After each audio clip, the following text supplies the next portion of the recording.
ṣùgbọ́n Jésù kò jẹ́ gbàgbé mi, kò jẹ́ gbàgbé mi o, kò jẹ́ gbàgbé mi, ọ̀rẹ́ òtítọ́ kò jẹ́ gbàgbé mi, hallelujah, ṣùgbọ́n Jésù kò jẹ́ gbàgbé mi. Níbi 12 years sẹ́yìn ni mo kọ́kọ́ pàdé àbí ni mo kọ́kọ́ rí èrè Asalatu in real life right. Èmi àtàwọn Walid àti àwọn aṣáájú wa, so ó ṣe mí lè mọ̀ lọ́dún náà irú ìṣesí tí mo bá lára ẹni tá à ń sọ yìí. Tó bá sọ pé he is very very humble, very welcoming, ẹ mọ̀ káwọn èèyàn mọ̀ bo he so kò sí ìwà gànràngànrà lára ẹni yìí bó ṣe lè wù kó mọ. Ẹni náà ń exude ìwà ẹni tẹ́ mọ̀ rò pé ẹni yìí lọ́mọlúwàbí ó sì ní bíbí.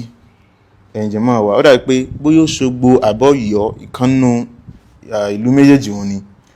So téèyàn bá wá rírú nǹkan báyìí pẹ̀lú irú ojú téèyàn fi ń wo ẹni bẹ́ẹ̀, ẹ mọ̀ pé yóò ṣèyàn lè mọ̀. Àwọn aláṣà máa ń dásà pé how did we get here?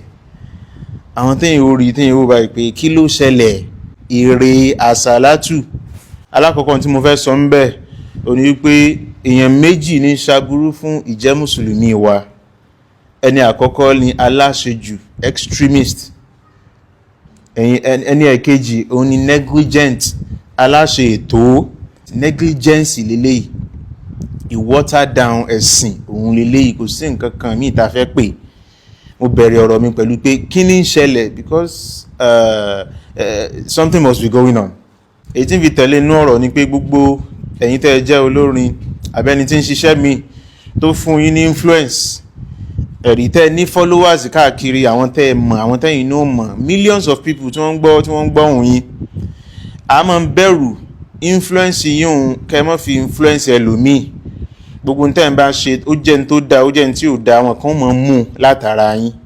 Kódà funnily enough àwọn ẹlòmíì wà àwọn ìgbọ́rọ̀ àfà kan but ẹ̀yin tẹ́ ẹ entertain wọ́n ń gbọ́rọ̀ lẹ́nu títí yín. So irú influence tẹ́ wá ní lára wọn òun ẹ lè fi kó báyìí nígbàgbọ́ wọn. Ẹ jẹ́ n fún yín ní hadith kan ni. Ànábì sallallahu alaihi wasallam sọ pé man da'a ila huda kana lahu min al-ajri mithlu ujuri man tabi'ahu la yanqusu dhalika min ujurihim shay'a. Ànábì lẹ́ni tó bá lo platform rẹ̀ tó fi pa àwọn èèyàn síbi ìmọ̀nà, Ọlọ́run ó san lẹ́san, yóò san àwọn tó tẹ̀lé lẹ́san, yóò wá gba ẹ̀san irú tí wọ́n ṣe lòun náà gbà. Wa man da'a ila dalalah kana alayhi min al-ithmi mithlu athami man tabi'ah la yanqusu dhalika min athamihim shay'a. Ẹni tó bá pé àwọn èèyàn lọ síbi ìṣìnà, irú ìṣìnà gbogbo àtàwọn èèyàn bá ti ń ṣe lòun náà máa gba ẹ̀san rú ẹ̀. Mo fẹ́ yín establish concept to influence. If you are the more influential you are, then the more you should be careful. Èyí tí mo fẹ́ fi tẹ̀lé nínú ọ̀rọ̀ ó ní pé ń bẹ kánrin nínú àwọn àlùfáà wa tí wọ́n sọ pé musical instrument ṣẹ́ àlọ́lọ́run ò fẹ́.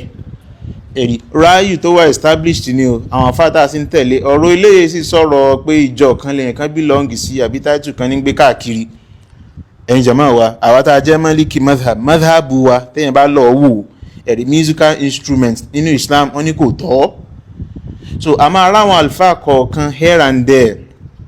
Àríru àwọn tó ti lọ Al-Imam Al-Ghazali radiyallahu anhu táwọn tó fọ́dà ṣàlàyé rẹ̀ síwájú sí ẹ̀rí ń bẹ oríṣiríṣi àwọn àfáà bẹ́ẹ̀ ni wọ́n wà táwọn fi ojú mi wò pé níwọ̀n ìgbà tí nǹkan kí nǹkan ò bá ti kún, ọ̀rọ̀kọ̀rọ̀, ìṣesí ìwàkiwà tí ò bá ti kún, a jẹ́ pé kò sáburú ń bẹ. Ẹ̀yin jàmáà wa, so mo ti sọ̀rọ̀ òun náà bí ọdún 4 sẹ́yìn àbọ́dún mélòó kan sẹ́yìn. So wọ́n ń bẹ tí wọ́n pọ̀ bẹ́ẹ̀ táwọn rí pé no hurma ni ọ̀rọ̀ yìí a sì gbọ́dọ̀ ṣe é.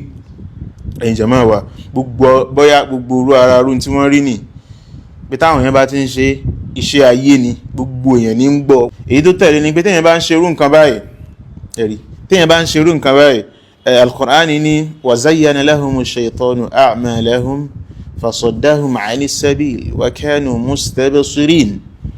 Ẹ̀yin jàmáà wa, téèyàn bá ń ṣe irú nǹkan báyìí àṣetánì lè gbé wá sínú ọkàn yẹn pé ta ni ọlọ́nà tí ń gbà ṣe lọ́hùn.